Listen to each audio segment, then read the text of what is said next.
guys, welcome to day 74 #90 days of Swati. Finally ನಾನು order ಮಾಡಿದ Bioderma moisturiser ಇವತ್ತು delivery ಆಗಿದೆ. Here it is. ವಿಂಟರಲ್ಲಿ ಇದು ನನ್ನ favourite moisturiser. Not only winter, ನೀವು ಬೇಕು ಅಂದರೆ ಯಾವುದೇ ಬೇರೆ ಸೀಸನಲ್ಲಿ ಕೂಡ ಇದನ್ನ ಯೂಸ್ ಮಾಡ್ಬೋದು. ಯಾಕೆ ನಾನು ಸ್ಪೆಸಿಫಿಕಾಗಿ ವಿಂಟರ್ ಅಂತ ಹೇಳ್ತಾ ಇದ್ದೀನಿ ಅಂದರೆ, ವಿಂಟರಲ್ಲಿ ಇದು ನಿಮ್ಮ ಫೇಸ್ನ ತುಂಬಾ ಡೀಪಾಗಿ ಹೈಡ್ರೇಟ್ ಮಾಡಿ ಹೋಲ್ ಡೇ ನಿಮ್ಮ ಫೇಸ್ನ ಹೈಡ್ರೇಟಿಂಗ್ ಆಗಿಟ್ಟಿರುತ್ತೆ. ಅಪ್ಲೈ ಮಾಡಬೇಕಾದ್ರೂ ಅಷ್ಟೇ ಸ್ಮೂತಾಗಿ ಅಬ್ಸರ್ವ್ ಆಗುತ್ತೆ. ಒಂದೇ ಒಂಚೂರು ಡ್ರೈನೆಸ್ನ ಕ್ರಿಯೇಟ್ ಮಾಡಲ್ಲ ನಿಮ್ಮ ಫೇಸಲ್ಲಿ. ಹಾಗೆ ಇನ್ನೊಂದೇನಾಗುತ್ತೆ ಅಂದರೆ ಯಾವುದೇ ರೀತಿಯಾದ ವೈಟ್ ಕ್ಯಾಸ್ಟ್ನ ಇದು ಬಿಡಲ್ಲ.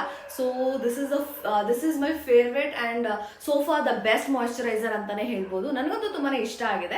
ನಿಮ್ದೇನಾದರೂ ಡ್ರೈ ಸ್ಕಿನ್, ಸೆನ್ಸಿಟಿವ್ ಸ್ಕಿನ್ ಅಥವಾ ಆಕ್ನೆ ಪ್ರೋನ್ ಸ್ಕಿನ್, ಕಾಂಬಿನೇಷನ್ ಸ್ಕಿನ್ ಇದ್ರೂ ಕೂಡ ನೀವು ಇದನ್ನು ಯೂಸ್ ಮಾಡ್ಬೋದು.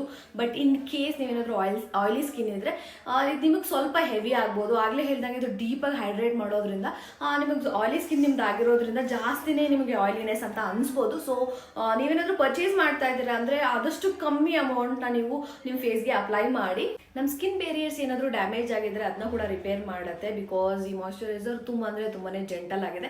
ವಿಂಟರಲ್ಲಿ ನಮಗೆ ಬೇಕಾಗಿರೋದು ಜೆಂಟಲ್ ಆಗಿರೋ ಮಾಯಶ್ಚರೈಸರ್. ಇದೊಂದು ಬೆಸ್ಟ್ ಮಾಯಶ್ಚರೈಸರ್ ಅಂತಾನೆ ಹೇಳ್ತೀನಿ. So this is it. See you tomorrow. Bye.